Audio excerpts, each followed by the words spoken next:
First book that we do is by Simon Sinek, and in my view, this book, I wish I would have had this at Christmas because it's a stocking stuffer type of book. It's a good one to give to professional colleagues, particularly those who aren't smiling or having a good day or having a tough time at work and so forth. Of course, y'all, this is timeless information, and so is Christmas, so I can give that out next year. It's not that I missed the opportunity, and so can you. On page 2 of your outline, you also see a summary of the book as it was taken by Penguin, who is the publisher of the book, and it's a good little summary of what they do. If you go to page 3, I'd like to give you a little bit of flavor of the book. We try every time we do a presentation to give you some key quotes from the author so you get a flavor of what the author sounds like. So I'll read you a couple of these quickly from page 3 on your handout where it says key quotes. Most of us live our lives by accident. We live it as it happens.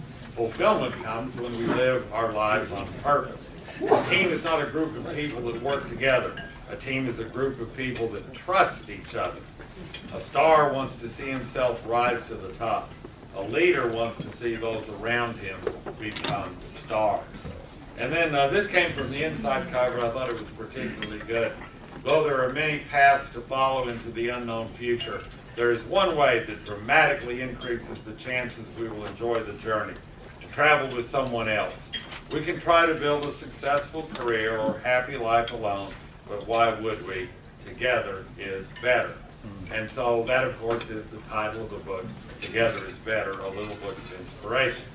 Now, one of the things that we've always done here, and in fact I remember vividly 19 years ago when we started these meetings, I said at that time, and I hadn't thought about it in advance, that our objective is for you to be able to tell someone that you know what's in this book without reading it yourself. Or another way to say that is you can fool somebody that you read it yourself. And what I've said many times here is the pact that everyone makes when they come to this event is, we'll never tell anybody you didn't read the book.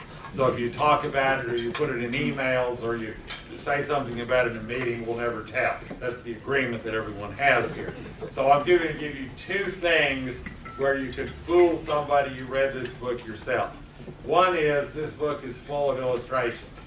There's actually more illustrations in the book than there are words. And it is from a top-notch graphic artist. I went on his website to see if I could snag any of the pictures from the book. This is a pretty smart guy. He didn't put any of those on the website, but he's worth looking at, and it's actually what makes the book, I think, very unique. The story is actually told through the illustrations and not the words. And then second, there are 2 pages in this book that are called a scent of optimism. That's scent, not scent, scent. And so what happens is if you rub your finger down the page, it unleashes this nice smelling stuff that gets you excited and optimistic and so forth. Well, you can see on your outline the organization of the book, and y'all, what this story is, it's about 3 kids who are on the playground. They represent us as people who work in organizations. There's a playground king who is not one of these 3. He is reminds you of a lot of managers, supervisors who work from fear and intimidation. The playground is a metaphor for the organization. What they play in is what we work in. And then there are also playground politics, which represent office environments, gossip, blame shifting, and mistrust, and so forth.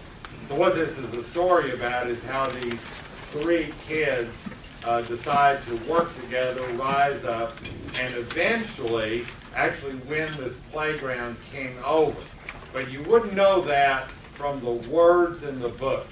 The book is filled with inspiring quotes and messages. The story is actually told through the pictures. And so what you see in the pictures are trials and tribulations and obstacles and so forth that eventually, of course, have a happy ending. And it's a wonderful book. I think, again, this is the kind of book you give to people who are, you know, they're kind of down, they're kind of out, don't know where they're going and so forth. And it's really got a lot of inspiration. And it, by the way, was a bestseller on every best-selling list that we could find. New York Times, USA Today, Wall Street Journal, Business Week, and so forth. So when this first came out in November, it rocketed up to the charts. And whoever wins this is, I think you'll really enjoy that book. Hope you enjoyed this synopsis of Together is Better.